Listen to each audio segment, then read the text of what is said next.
What's up, family? Yungavelle here.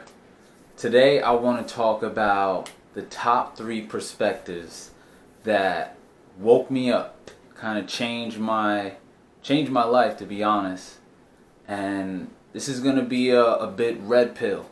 It's going to be a bit red pill, but that's what it takes to wake up and expand your perspective. So the first perspective that really changed things for me, like on a big time level, was there is life after death. When I was doing research on this in the beginning, I would do research on a lot of people's near-death experiences from all over the world and kind of figure out the commonalities between them. I have that in another video where I go more in depth into what actually is going on, what actually is occurring, and I'll post that right above. If you want to check that out, you can. So yeah, when I found out that there was life after death, it changed me.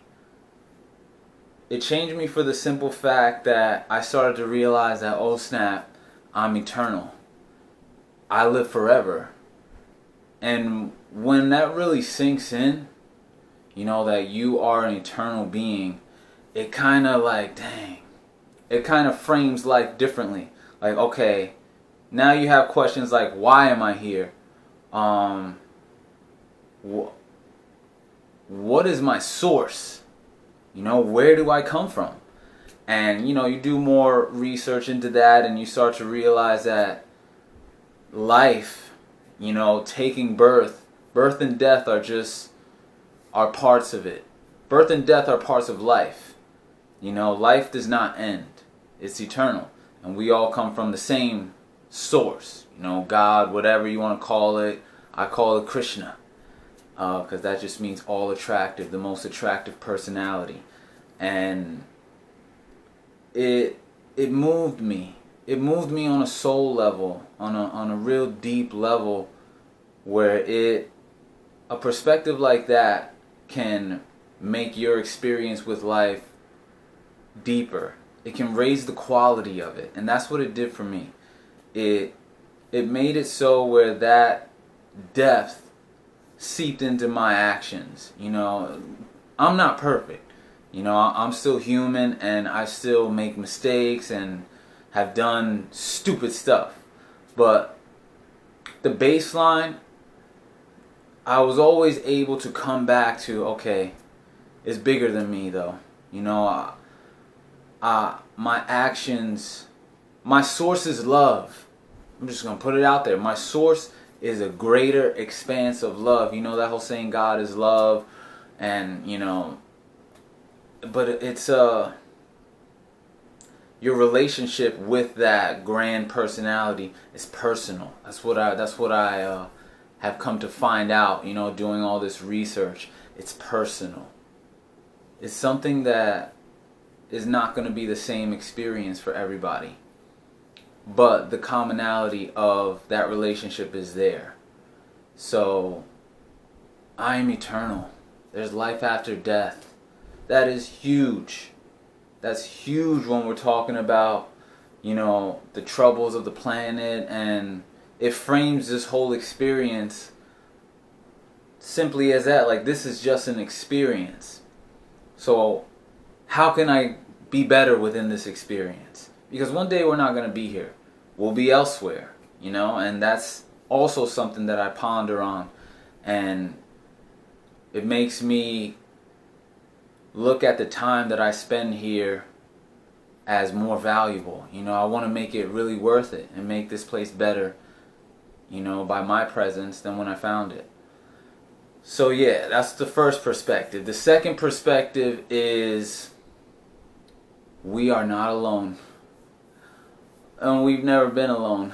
That was one of my favorite perspectives, because, you know, we all have we all get this feeling when we look up at the night sky, in the starry night sky. I'm sure you've had it as well, where you are filled with wonder. You know, you wonder, like, who is out there? You know, it can't be just us. You know, even mainstream is finally getting on board with it, that, you know, the possibility of life is blah blah blah, And we have a lot of countries around the world finally like, yeah, we got craft in the sky that there's no way that that's man-made. These objects are going the same speed as these fighter jets, stopping and making a 90-degree turn in midair, going super fast. Like the G-force of that, if it was man-made, would crush everybody in the craft. So clearly this is from another level, another dimension we can call it. And these beings, whatever it is, don't get me wrong, there are some, I'm fully aware of the human-made crafts and plans and tech that's out there that kind of mimics that, those like anti-gravity and stuff like that. But there are some things that are beyond us, you know, beyond man-made conception that you can't deny. And it made me want to figure out, all right, who is here? Who? I want to know who exactly. And if you do your research, you know, you find out what people that are getting abducted, what their experiences are, people that get visitations, what their experiences are, these retired army generals, retired people that are in places of high government, you know, what their experiences are, how they come forth. I was able to accumulate the type of different races that are out there, believe it or not. I mean, this is red pill, I said it, and I stand by it. That we are not alone, and there are beings, peoples from other worlds, from other planes of existence that are here and that have been influencing our evolution for God knows how long. You know, we have things like the pyramids. It's just super obvious. It's super obvious, but it's so out of our frame of everyday existence. People tend to shy away from it because they're like, okay, how's that relevant though? How's that relevant to my life? How's that going to bring any more quality into my life? I have to, you know, pay my bills and stuff like that. But why I'm so interested in it is because it expands my perspective that much more to be like, wow, this is also a part of creation. This is also an aspect of God. You know, these beings are also aspects of God, and which means that they are aspects of myself. And you know, some of these experiences that people have are so moving. Like, I'm talking about people go on a ship, right, with grays, for example, and they do all these things, and at the end of the experience, the people are like, yeah, I felt kind of like a connection to them. And one of the guys was like, what is your perspective on, keep in mind, this is all telepathic, no words are being spoken, it's thought to thought, it's really feeling to feeling, because that transmission of information is so complete that there's no space for misinterpreting the message. So the projection from the guy was like, what is your perspective on, like, what are your beliefs on the bigger picture, on God and stuff? And he was like, the next thing I knew, I was facing away from the craft, and I turned around, and the ground door, whatever, was closing, and I saw their silhouettes in it, and I felt my face, and I had tears coming down my face. So he was like, I felt like I knew they told me the answer, and it moved me so much that I was moved to tears, but they placed it deep in my subconscious, because, you know, they can't really give you the answer like that. You know, you have to figure it out. That's part of it, being human. You have to figure it out for yourself, and we inherently know that we are all connected and stuff like that, and everything is love. God is love. But we have a long ways to go, it seems like, on this planet, with the way stuff is hitting the fan right now. But that's a different story, you know. It's the same story, but it's a different topic. You know, we're talking about, like, our path of evolution in on the planet. So that leads me to my third perspective, which is the Earth is alive. The planet is alive. And I cannot stress this enough. The Earth is a sentient being. The same way that we are inside our body and we are a consciousness, a soul, a sentient personality, responsible for the maintenance of our body, for a body. The Earth is the same way. But the Earth is just that spirit. She is so evolved that she has taken birth as a planet. Her body is a planet. And over the years, when I was waking up, this perspective would follow me. You know, it would follow the path of awakening. You know, knowing that there's a bigger consciousness to the planet, and she is fully aware of everything that's going on her. But what moved me was she is so loving, you know. And I say this, I'm able to feel so powerfully because I've had firsthand experience with a root, an herb, a medicine called ayahuasca. If you don't know what ayahuasca is, you should do your research because it is extremely powerful. It is one of the sacred spiritual medicines that the tribes in the Amazon use to access deep states of spiritual healing.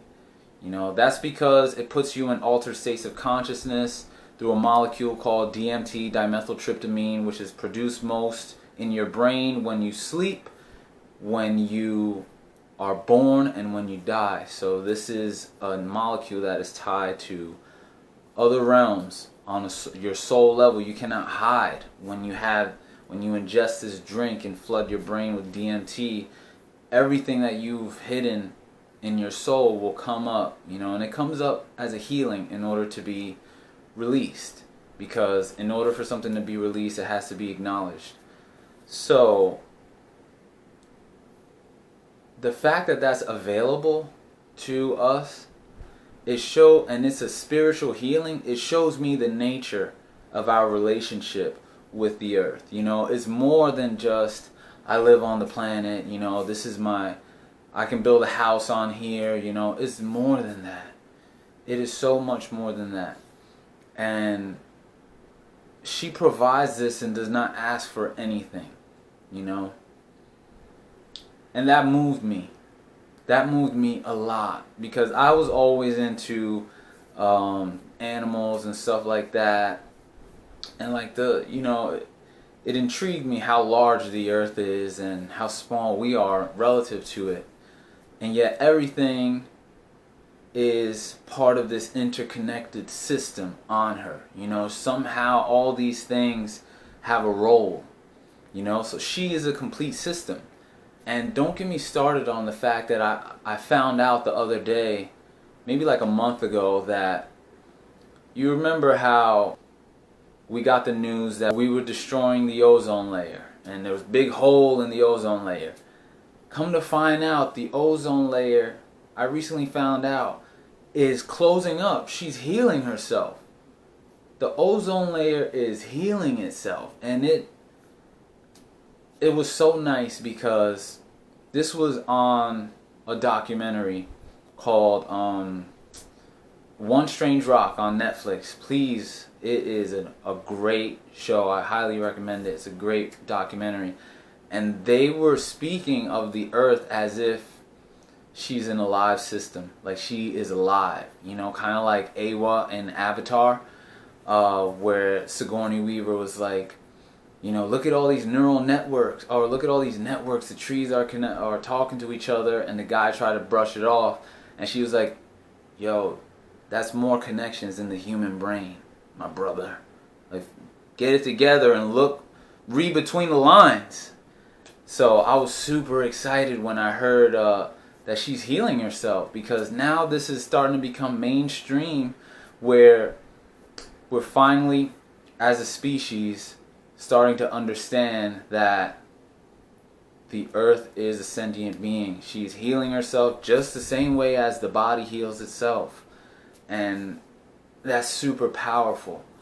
So these three perspectives put together have helped me wake up from the matrix, essentially, even more, and push me to dive even deeper into my own spiritual practices and question more about the nature of reality and my own being within the bigger picture.